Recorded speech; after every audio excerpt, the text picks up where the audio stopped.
నమస్కారం, welcome to Telugu stories book. ఈరోజు కథ లవ్ కమ్ హస్బెండ్ ఎపిసోడ్ 41. ఇంక కథలోకి వెళ్తే, నేను నవ్వుతూ తన చేతుల్లో పొట్ట మీద పెట్టి ఐఎమ్ ప్రెగ్నెంట్ అంటాను. అంతే, వాడు షాక్. ఇలా రకరకాలుగా ఆలోచిస్తూ పార్క్ దగ్గరకు వచ్చేసింది కృతి. క్యాబ్ దిగి లోపలికి వెళ్ళింది. రిషి కాల్ చేసింది, కానీ రిషి లిఫ్ట్ చేయలేదు. మెసేజ్కి కూడా రిప్లై ఇవ్వలేదు. ఎన్నోసార్లు కాల్ చేసింది. ఆ తర్వాత అవుట్ ఆఫ్ కవరేజ్ ఏరియా అని వచ్చింది. ఎంత ఆనందంగా వచ్చాను. ఏంటి ఇలా జరిగింది? రిషి కావాలని రాలేదని కృతి అనుకోలేదు. తనకి ఏమైనా అయిందని టెన్షన్ పడుతూ అక్కడే కూర్చుంది. ఏంటండి, రిషిని తిట్టుకుంటున్నారా? అయితే పదండి, అసలు రిషి అక్కడ ఏం చేస్తున్నాడో చూద్దాం. అదొక ఫేమస్ సినీ స్టూడియో. రోజుకి ఎన్నో షూటింగ్స్ జరుగుతూ ఉంటాయి అక్కడ. రిషి సినిమా షూటింగ్ అక్కడే. ఫస్ట్ 4 రోజులు తీసిన డైరెక్టర్తోనే. మొదలై 4 రోజులు అయింది. ఆ ఛాన్స్ ఎలా వచ్చిందంటే, రిషి ఆ డైరెక్టర్ కాల్ చేసినప్పుడు అతను వాళ్ళకి వేరే హీరో ఉన్నాడని చెప్పిన రోజు రిషి ఇంట్లోనే ఉన్నాడు. టీవీ ఆన్లోనే ఉన్నా తన ఆలోచనలు ఎక్కడో ఉన్నాయి. నేనేమనుకున్నాను, ఏం జరుగుతోంది? ఫస్ట్ సినిమా అలా అవ్వడం ఏంటి? ఇంక నాకు ఛాన్స్ వస్తుందా అనుకుంటూ డల్ అయ్యాడు. ఇంతలో కాలింగ్ బెల్ మోగింది. వెళ్ళి తలుపు తీశాడు. ఎదురుగా ఒక అమ్మాయి. చాలా అంటే చాలా అందమైంది. ఒకసారి చూస్తే కళ్ళు తిప్పుకోలేనంత. కానీ తను 2-3 సార్లు చూశాడు. మీరు అన్నాడు అమ్మాయిని. ఏ హీరో గుర్తుపట్టలేదా? ప్రీతి అంది తను. హో, నువ్వా? ఏంటి ఇక్కడికి వచ్చావు అన్నాడు రిషి. లోపలికి రానివ్వవా అని ప్రీతి అనడంతో సరేరా అన్నాడు రిషి. దాంతో ఆమె లోపలికి వచ్చి కూర్చుంది. రిషి దూరంగా కూర్చున్నాడు. షార్ట్ వేసుకుని దాని మీద టీషర్ట్ వేసుకుని ఉన్నాడు. ప్రీతి తన్నే చూస్తోంది. దాంతో రిషి ఇబ్బందిగా కదులుతూ ఇప్పుడే వస్తానంటూ లోపలికి వెళ్ళి డ్రెస్ చేంజ్ చేసుకుని వచ్చాడు. ఇప్పుడు చెప్పు డాక్టర్ బాబా, ఏంటి ఇలా వచ్చావు అని అడిగాడు రిషి. చెప్పాగా వస్తానని అని ప్రీతి అనగానే ఏంటి అన్నాడు రిషి. ఆ మాటకి ప్రీతి నవ్వుతుంటే అంటే ఆ కాల్స్ అని రిషి అడగగానే నేనే అంటే ప్రీతి. దాంతో రిషి హే, నీకు అసలు బుద్ధుందా? ఆ టైంలో ఎవరైనా కాల్ చేస్తారా అని అడిగాడు రిషి. ఏ, నీ హీరోయిన్ ఫీల్ అవుతుందనా అని అడిగింది ప్రీతి. నా కృతికి నేనేంటో తెలుసు. నువ్వు వచ్చిన పని చెప్పు డాక్టర్ పాప అని రిషి అనగానే రిషి ముందు నన్ను డాక్టర్ పాప అండం ఆపు. ఎందుకంటే నేను ఎంబీబీఎస్ చదివింది డాక్టర్ అవ్వడానికి కాదు, మా డాడీ కోరు పడలేక. ఆ సీట్ నేను పెద్ద కష్టపడకుండానే వచ్చింది. ఓహో, అయితే బాగా బలిసినోళ్ళా అని రిషి అనగానే ఆర్ యూ క్రేజీ? ఏంటో వింతగా మాట్లాడతావు. అఫ్ కోర్స్, నేను అందుకే పడిపోయాను అంది ప్రీతి.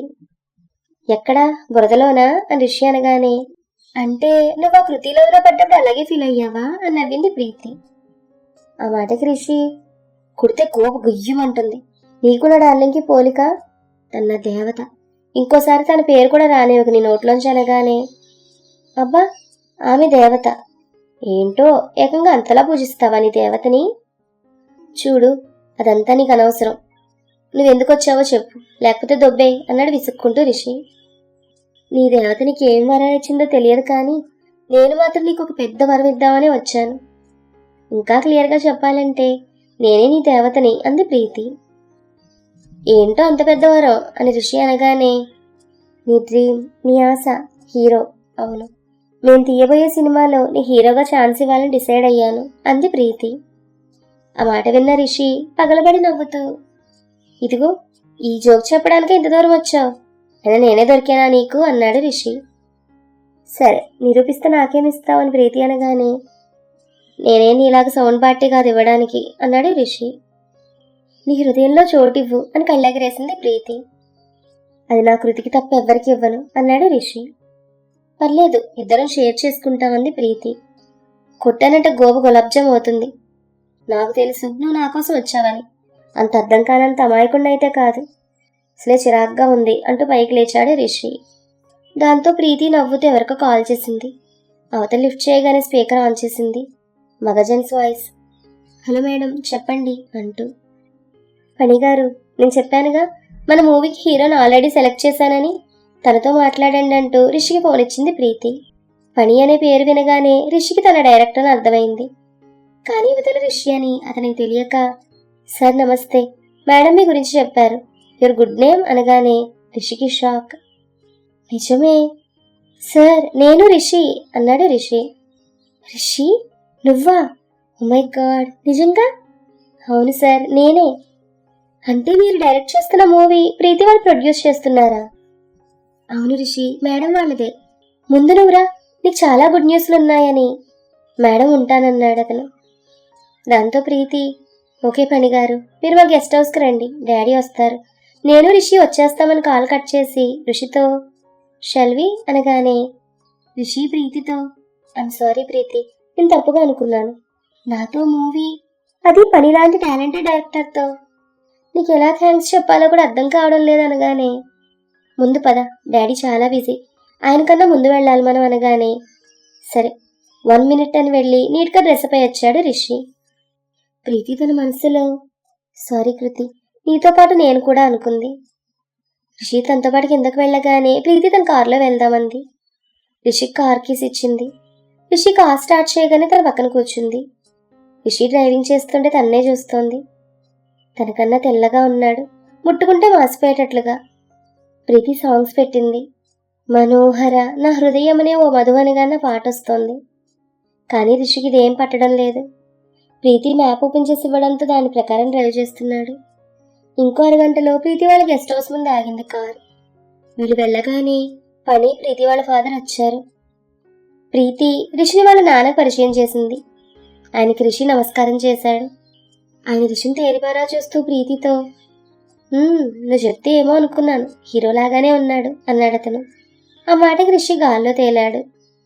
అందరూ కూర్చున్న తర్వాత పని, సార్ మీకు విషయం చెప్పాలనగానే మీ ఇద్దరి సినిమా ఆగిపోయింది, అది మీకు రెండోది, రిషికి ఫస్ట్ మూవీ అంతేనా అంది ప్రీతి. అవును మేడం, అందుకే మీరు మూవీ అనగానే నేను మళ్ళీ రిషిని సజెస్ట్ చేద్దాం అనుకున్నాను, కానీ మీరు వేరే హీరో ఉన్నారన్నంతో నేను ఇంకేం మాట్లాడలేదు అన్నాడు ఆయన. ఓకే, ఎలా అయితేనే మీ ఇద్దరు ఒకే చోటు చేరారు.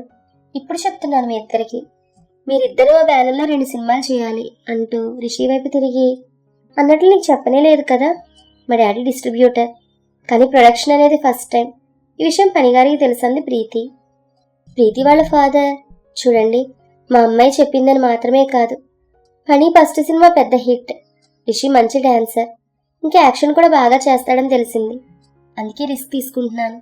ఎల్లుండే మంచి రోజు, ముందు షూటింగ్ స్టార్ట్ చేయండి. అన్నీ ప్రీతినే చూసుకుంటుంది, ఇంక మీరు మాట్లాడుకోండి, నాకు చాలా పనులున్నాయని చెప్పేసి వెళ్ళిపోయాడు అతను. ఆ తర్వాత పని స్టోరీ చెప్పడం, అది పూర్తిగా హీరోయిజం చూపించడానికి అవకాశం ఉండడంతో రిషి ఓకే అనడం జరిగిపోయాయి. అయితే ఇక్కడే జరిగింది అసలు విషయం. తను ప్రెగ్నెంట్ అని రిషికి డైరెక్ట్గా చెప్పి సర్ప్రైజ్ చేయాలని కృతి అనుకుంది. అదేవిధంగా తన షూటింగ్ స్టార్ట్ అయ్యాక కొన్ని రోజుల తర్వాత కృతికి చెప్పి కిషోర్ ముందే కృతిని తన దగ్గరే తెచ్చుకోవాలని రిషి అనుకున్నాడు. సో ఇప్పుడు కృతికి అందుకే చెప్పలేదు రిషి. అయితే తను పార్కుకి రావడం లేదని మెసేజ్ చేశాడు, కానీ అది ఫెయిల్ అయి వెళ్ళలేదు. అది మనోడు షూటింగ్లో ఉండడం వల్ల చూసుకోలేదు.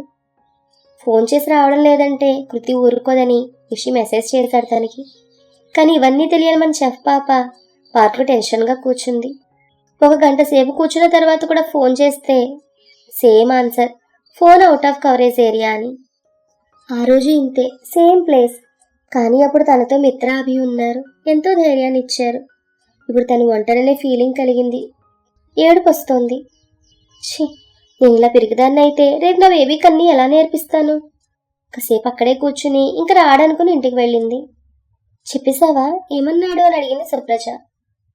తను రాలేదక్క, బిజీ అంట అనగానే సరే ఏం చేస్తాం, రేపు మార్నింగ్ వెళ్ళి చెప్పేద్దామంది సుప్రజ.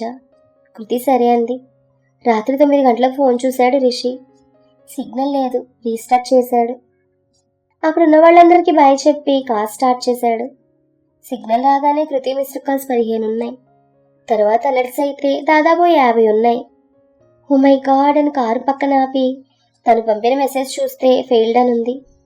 షిట్, పాపం చిన్ను నా కోసం వచ్చి చాలాసేపు ఎదురు చూస్తుంటుంది అనుకుంటూ కృతికి కాల్ చేశాడు. కృతి ఫోన్ లిఫ్ట్ చేయగానే సారీరా, నేను చూసుకోలేదు, యాక్చువల్లీ నేను మెసేజ్ పెట్టాను, కానీ అది ఫెయిల్ అయిందనగానే ఓహో సరే అంది ఎంతో నీరసంగా కృతి. ఏంట్రా, కోపం వచ్చిందా? రాకుండా ఎలా ఉంటుంది? సారీ నాన్న, నా బుజ్జి కదా, మా అమ్మ కదా, ప్లీజ్ రా, ఈ ఒక్కసారి క్షమించరా మీ ఆయన్ని, పాపం వాడు నీకోసమేరా ఏం చేసినా అన్నాడు రిషి. సరే రిషి, నాకు హెల్త్ బాగాలేదు, ఉంటాను అని కృతి అనగానే రిషి కంగారుగా ఏమైంది చిన్ను చెప్పు అన్నాడు. అది మాట్లాడదామని రమ్మన్నాను రిషి, కానీ చెప్పే ఇంట్రెస్ట్ పోయింది. నీకు చెప్పించుకునే అర్హత లేదు. నన్ను చాలా లైట్ తీసుకుంటావని నాకు ఇవాళే అర్థమైందని ఫోన్ పెట్టేసింది కృతి. రిషికి చాలా బాధ కలిగింది, ముఖ్యంగా కృతిని లైట్ తీసుకోవడం. ఆ మాట తను చాలా బాధ పెట్టింది. కృతి దగ్గరకు వెళ్ళాలని అనిపించింది, కానీ కిషోర్ గుర్తొచ్చాడు. అయినా నా భార్యకి హెల్త్ బాగాలేదని నేను వెళ్తున్నాను, నా జోలికి వస్తే నా చిన్నుని తీసుకుని వచ్చేస్తాననుకుని కార్ స్టార్ట్ చేశాడు రిషి. ఇంత ప్రేమన్న కృతి రిషిలు అసలు ఎందుకు విడిపోయారని మీకు అందరికీ డౌట్ వచ్చి ఉంటుంది కదా. మరి వాళ్ళు ఎలా విడిపోయారన్నది కమింగ్ ఎపిసోడ్లో తెలుసుకుందాం. మరొక మంచి అప్డేట్తో మళ్ళీ కలుద్దాం. ఈ కథ మీకు నచ్చితే please like, share and subscribe to Telugu stories book. Thank you.